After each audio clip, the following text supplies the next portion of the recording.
అసలు కడతాల్లో గ్రామ సర్పంచ్ ఎన్నికలు రమ్మవుతున్నాయి. ఎవరిని గెలిపిస్తే కడతాల అభివృద్ధి జరుగుతుందని మీరు అనుకుంటున్నారు? రాయకంటి భిక్షపతిని గెలిపిస్తే ఈ కడతాల గ్రామ అభివృద్ధి అవుతుందని మేము అనుకుంటున్నాం. ప్రజలు కూడా ఇంటింటికి పోయినప్పుడు మేము ఖచ్చితంగా రాయకంటి భిక్షపతికే వేస్తాం. ఖచ్చితంగా ఆయన మా అన్న, మా తమ్ముడు, మా కొడుకే, మేము అందరం మా ఇంటి లాలో ఆయనకే వేస్తామని అందరు సపోర్ట్ చేస్తుర్రు. మేము పోతే కూడా మంచి రెస్పాన్స్ అవుతుర్రు, మాకు కూడా సపోర్ట్ చేస్తుర్రు. అందరూ భిక్షపతికే వేస్తామని అంటారు. ఇప్పుడు ఈ ప్రభుత్వం పైన ఉంది కాబట్టి ఈడ కూడా రాయకంటి భిక్షపతి వస్తేనే ఇక్కడ ఇండ్లు కావచ్చు, మహిళలకు కొంచెంమంది పింఛన్లు రాలేదంట ఇంతకుముందు. పింఛన్లు కావాలి బిడ్డ మాకు అని అంటారు. మేము ఖచ్చితంగా వేపిస్తాం, మా సర్పంచ్ వచ్చినాక వేపిస్తామని చెప్తున్నాము. అందరు సర్పంచ్కే వేస్తాము. మాకు పింఛన్ రాపి, ఇండ్లు లేవు, కొంతమందికి అయితే చాలా వరకు ఇండ్లే లేవు, ఇండ్లు వస్తాయి అన్నీ చెప్తున్నాము. మేము హామీలు ఇస్తున్నాము, ఇప్పుడే హామీలు ఇచ్చుకుంటూ వస్తున్నాము. అందుకే సర్పంచ్ గెలవాలి, బాగా మెజారిటీతో గెలిపిస్తామని అనుకుంటున్నాం.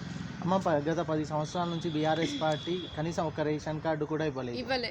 కానీ ఇప్పుడు కాంగ్రెస్ వచ్చిన వెంబడే రేషన్ కార్డులు చాలా కుటుంబాలకు వచ్చినాయి, చాలామంది రేషన్ తీసుకోవడం జరుగుతుంది. దానిపై మీ అభిప్రాయం ఏంటి? ఇప్పుడు చాలా మంచిగా అనిపించింది రేవంత్ రెడ్డి అన్న వచ్చినాక. చాలా వరకు కొంతమందికి ఎప్పుడో పెళ్ళిళ్ళు అయి 15 ఏళ్ళు అయినా కానీ అసలు రేషన్ కార్డు రాలేదు, కొంతమందికి ఆధార్ కూడా లేవు. ఇప్పుడు అట్లాంటి వాళ్ళకు మళ్ళీ ఆధార్ కార్డు లేదు, బియ్యం లేవు, ఇల్లు కూడా లేవు. అట్లాంటి వాళ్ళకి ఇండ్లు ఇప్పియాలి, రేషన్ కార్డులు, ఆధార్ కార్డులు అన్నీ ఇప్పిస్తారు. ఇప్పుడు కొన్ని వచ్చినాయి, మళ్ళీ కూడా ఇప్పిస్తారని అనుకుంటున్నాను.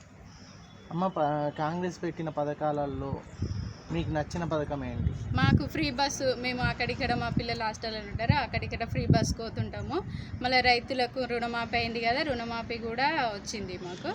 ఇక అట్లే ఇండ్లు, ఇప్పుడు ఇందిరమ్మ ఇండ్లు వచ్చినాయిగా, ఇండ్లు అన్నీ బాగానే ఉన్నాయి.